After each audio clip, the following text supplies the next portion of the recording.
Hello everyone, कैसे हो आप सभी। तो यहाँ तो देखो, कमरे में तो मैं पूरा दिन ही लगा लो सफाई करती रहती हूँ, क्योंकि मैं और विहान इसी कमरे में रहते हैं, तो थोड़ा थोड़ा कमरा फैल जाता है, तो साथ के साथ मैं समेटती रहती हूँ। तो मैं यहाँ पर एक बार पूरे घर में से झाड़ू लगा रही थी, और मैं झाड़ू लगाती हूँ ना, तो बेडों के नीचे से मैं बहुत अच्छे से झाड़ू लगाती हूँ, क्योंकि मेरे को रहता है कि नीचे भी अच्छे से सफाई करूँ। और पोछा भी लगाती हूँ ना मैं, तो भी नीचे से अच्छे से मतलब पोछा लगाती हूँ, बेड के नीचे भी बढ़िया तरीके से। मेरे बेडों के नीचे ना कभी आपको चप्पल जूते नहीं मिलेंगे। कईयों के घरों में होता है ना, लेडीज़ के जैसे घर की चप्पल वगैरह, वो सब जूते वगैरह मतलब इनमें बेड के नीचे चले जाते हैं। क्योंकि मैं ना, पता है मेरा रूल है घर का, चप्पल जूते बाहर। मैं यहाँ घर के बाहर ही निकालती हूँ, और 2-3 रखती हूँ बस, एक जोड़ी मेरी चप्पल, एक विहान की चप्पल, इतने चप्पल जूते ना। बाकी मैं रैक में लगा के पीछे स्टोर रूम में रखती हूँ, कभी पहनने होते हैं तो वहाँ से निकाल लेती हूँ। इस तरीके से मुझे पसंद नहीं है पूरे घर में जैसे कईयों का होता है ना, चप्पल चप्पल पड़ी हो, उस चीज़ का मैं ध्यान रखती हूँ। तो यहाँ मैंने झाड़ू लगा ली थी। और ये वाला जो पजामा है और टी शर्ट है ना, मैं तो सोच ही रही हूँ गाइस कि इसको मैं डिस्कार्ड कर दूँ। फिर मैं सोचती हूँ कि बस कुछ महीने और पहन लूँ, क्योंकि ये टी शर्ट इतनी फेड हो चुकी है ना। मैंने साल पहले ख़रीदी थी, और इस टी शर्ट को पहन पहन के इसका रंग उड़ चुका है, अब देख लो कलर। और इस पजामे को ना, ये लाइट पिंक कलर का मैंने पजामा लिया था, ये इतना गंदा हो चुका है ना, इसको मैं कितना भी वॉश कर लूँ इसका कलर निकलता ही नहीं है ढंग का। क्योंकि जैसे खाना वाना बनाते हैं तो तेल के निशान, हल्दी के निशान वो लग जाते हैं ना। तो ये हल्का कलर था पजामे का, तो कितना भी मैं क्लीन कर लूँ इसको, मैं कितना साफ़ कर लूँ पजामे को, ये इतना गंदा सा दिखता है फिर भी पजामा। इसका रंग बिल्कुल ख़राब हो चुका है, और इस टी शर्ट का रंग तो इतना ज़्यादा गंदा हो चुका है ना, आप खुद देख सकते हो वीडियो में। और ऊपर से ये टी शर्ट मैं पहनती हूँ ना, तो इस टी शर्ट में मैं बहुत ज़्यादा मोटी लगती हूँ। और ये बात सच है, मैंने खुद ये चीज़ कई बार नोटिस करी है, क्योंकि ये टी शर्ट मेरे साइज़ की नहीं है, ये ओवर साइज़ टी शर्ट है। और बहुत ज़्यादा मतलब खुली खुली सी ऐसे लगती है ना टी शर्ट, तो इसमें फिर ऐसे ही लगते हैं।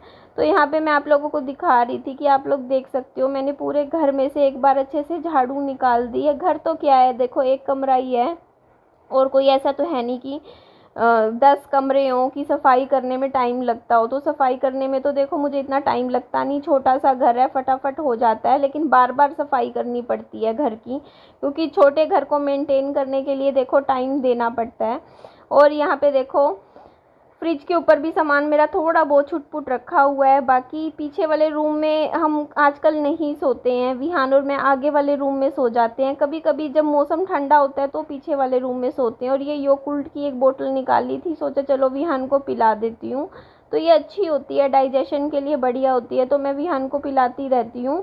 हर दूसरे दिन, तीसरे दिन कभी ना कभी मुझे टाइम मिल लगता है तो मैं ज़रूर मतलब जब भी ब्लिंकिट से मुझे सामान मंगवाना होता है ना, तो मैं 5 बोतल तो मंगवा ही लेती हूँ, 5 का सेट आता है इसका। और अभी तो देखो घर में चावल भी ख़त्म हो गया है, बस शायद एक बार और बन जाएगा। और आटा भी एक ही बार बनाने लायक रखा हुआ है, तो चावल आटा ये मंगवाना है अभी। और भी देखूँगी, देखो बाकी तो राशन का सामान घर में रखा ही हुआ है, तो उसकी टेंशन नहीं है। अच्छा, मैंने एक बात बोलती हूँ कि कल मैंने कमेंट्री डाली थी कि कल से मेरी दिन की 3 वीडियो आया करेगी, 2 या 3 जो भी है।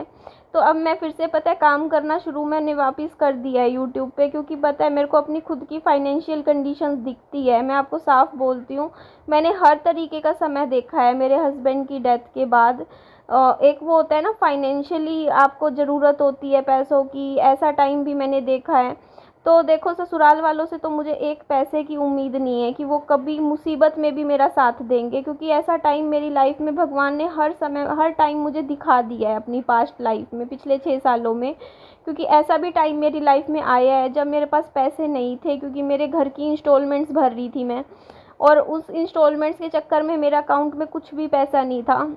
और मैंने वहाँ से पैसे मांगे थे विहान के इलाज के लिए, बट उन लोगों ने नहीं दिए।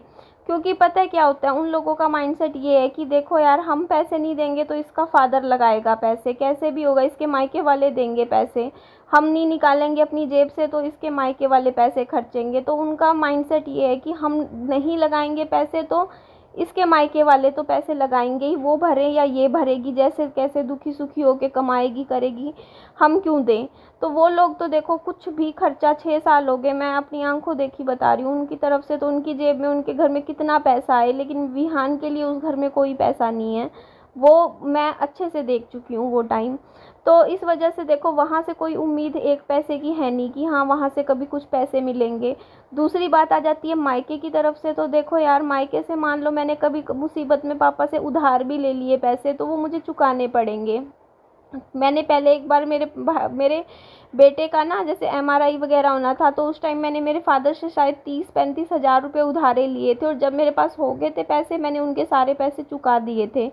तो देखो अब मेरे को इन द एंड देखो पैसे तो मुझे कमाने ही पड़ेंगे ना, आप ही बताइए ना। और अगर खुद के जेब में मान लो अगर कुछ पैसे हों, 50-60 हज़ार रुपये पड़े हों, तो कल को कुछ भी दिक्कत हो ना, किसी के सामने हाथ नहीं फैलाने पड़ते, अपना काम चल जाता है।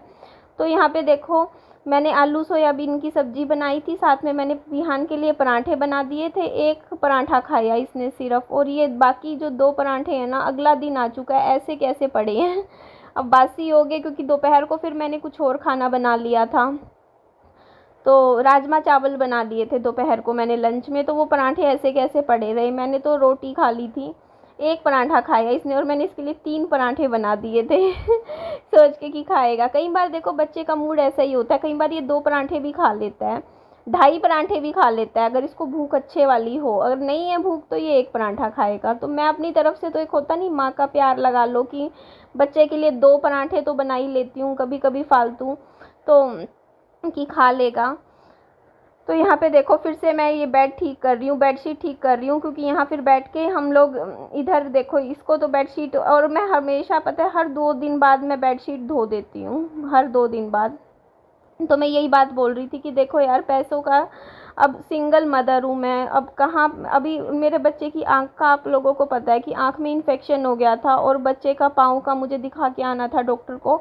तो उसी दिन मैं बता रही हूँ डॉक्टर के पास मेरे करीबन 1600-1700 रुपये लग गए, ज़्यादा बेशक लग गए, मुझे एग्जैक्टली याद नहीं है, पर 1000 से ऊपर तो सिर्फ आँख के डॉक्टर के पास लग गए थे। 400 रुपये तो हॉस्पिटल की सिर्फ ओपीडी फीस थी, और बाकी जो दवाइयाँ थी वही 1000 रुपये की आई थी आँख की।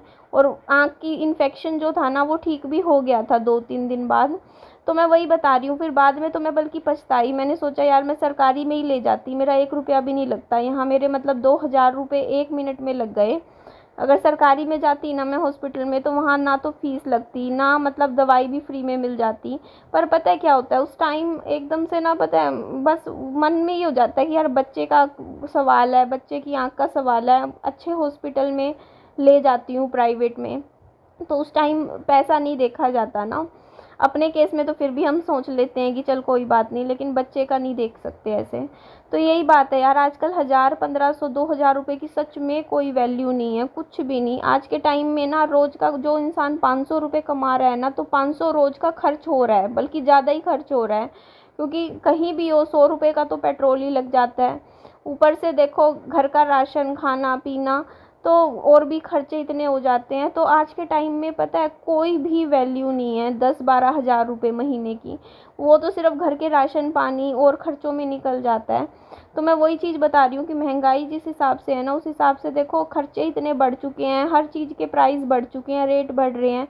तो काम नहीं करेंगे तो आप ही बताइए ना कैसे घर चलेगा। तो इसीलिए फिर मैंने कहा यार देख निधि, तेरे पास आज के टाइम में देख, अभी तू मेहनत कर, यूट्यूब पे काम करती रह, वीडियोस डालती रह, तेरा घर में तेरे को थोड़े 4 पैसे जुड़ेंगे तो वो बच्चे के काम आ जाएंगे। बस यही सोच के मैं वापस फिर रेगुलर काम करने लग गई। बीच में तो माइंड ऐसा हो गया था कि वीडियो भी बनाने का जी नहीं करता था, बट फिर मैंने कहा नहीं निधि, काम करना है अपने बच्चे के लिए और खुद के लिए, अपनी सेल्फ रिस्पेक्ट बना के चलनी है।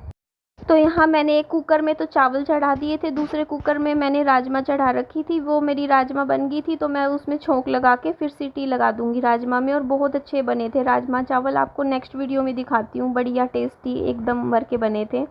अच्छा एक चीज़ और मैं बोल रही हूँ, पता नहीं आजकल मेरा मन हो रहा है कि यार मैं सोशल मीडिया बिल्कुल ही चलानी छोड़ दूँ। मैं फेसबुक थोड़ा बहुत चलाने लगी थी, पता है ऐसी ऐसी वीडियो मेरे सामने आ जाती हैं, यूट्यूब पे भी आ जाती है, जिनको देख के ना मन इतना घबरा जाता है ना, इतना ज़्यादा दिल दुखता है ना, डर सा लगने लग जाता है। कल की बात बता रही हूँ, मेरे सामने एक वीडियो आई जिसमें ना एक बेटी अपनी माँ के साथ मतलब माँ को थापड़ पे थापड़ मतलब लगाए जा रही थी, और किस बात पे उसके भाई ने ही वीडियो बनाई वो, और मतलब वो हिसार की ही वीडियो है, मतलब हिसार की ही मतलब जगह है, एक लोकेशन नहीं बता रही मैं वीडियो में आपको, तो वहाँ की वीडियो। और वो कह रहे हैं मतलब भाई ने इल्ज़ाम लगाया बहन के ऊपर कि प्रॉपर्टी के लालच में ना माँ के साथ ये सब चीज़ें हुई, और ये पुलिस थाना जो है हिसार का, उसमें ये केस भी हुआ है दर्ज।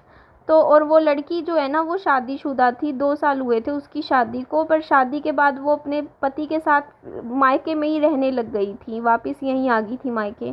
अब देखो यार, वीडियो की क्या सच्चाई है वो तो मैं नहीं बोल सकती ना, ये तो बस जो बात सोशल मीडिया पे पता चली वही मैं आप लोगों को बता रही हूँ कि ये बात मतलब बोली गई। लेकिन उस वीडियो को देख के घबराहट हो रही थी। मतलब आजकल हो क्या रहा है, मतलब माँ बाप बच्चों पे हाथ उठाते तो समझ आता, लेकिन आजकल तो बच्चे बड़े हो के माँ बाप पे ऐसे हाथ उठा रहे हैं। मतलब वो वीडियो देख के ना मतलब ऐसे घबराहट हो रही थी कि यार ये सब चीज़ें कहाँ क्यों हो रही हैं।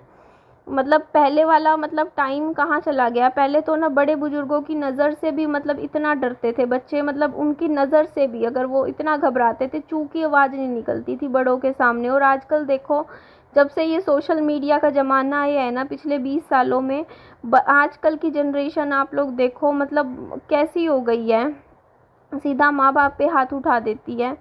तो वो वीडियो मेरे सामने आई, मैं तो सच में इतना घबरा गई। और मेरा बच्चा भी ऐसी वीडियो देख लेता है ना कई बार मेरे साथ, तो वो इतना डर जाता है विहान, मेरे को ऐसे बोलने लग जाता है, मम्मी क्या गलती कर दी इसने, क्यों ऐसा हो रहा है, मेरे से 10 को सवाल पूछता है और बहुत ज़्यादा डर जाता है। तो मैं उसको मना करती हूँ, मैं कहती हूँ तू मेरे साथ मत देखा कर फ़ोन, क्योंकि मेरे फ़ोन में मैं इसीलिए मैंने विहान को ना अलग फ़ोन दे रखा है, और उस फ़ोन में मैं कुछ भी नहीं चलाती, क्योंकि फिर मैं कुछ अपने हिसाब का देखूँगी ना तो यूट्यूब उसी चीज़ उस तरीके की चीज़ें रिकमेंड करना शुरू कर देगा। तो मैंने विहान को अलग फ़ोन दे रखा है, और उसमें वो सिर्फ गेम्स खेलता है, और वीडियो में भी यूट्यूब पे भी वो गेम्स की ही वीडियो देखता है। मैं मैं उस फ़ोन में इसीलिए वीडियोस वगैरह नहीं देखती, वरना वही है ना। चलो एंड करती हूँ इस वीडियो का, अपना ध्यान रखिएगा, bye bye, take care, loads of love.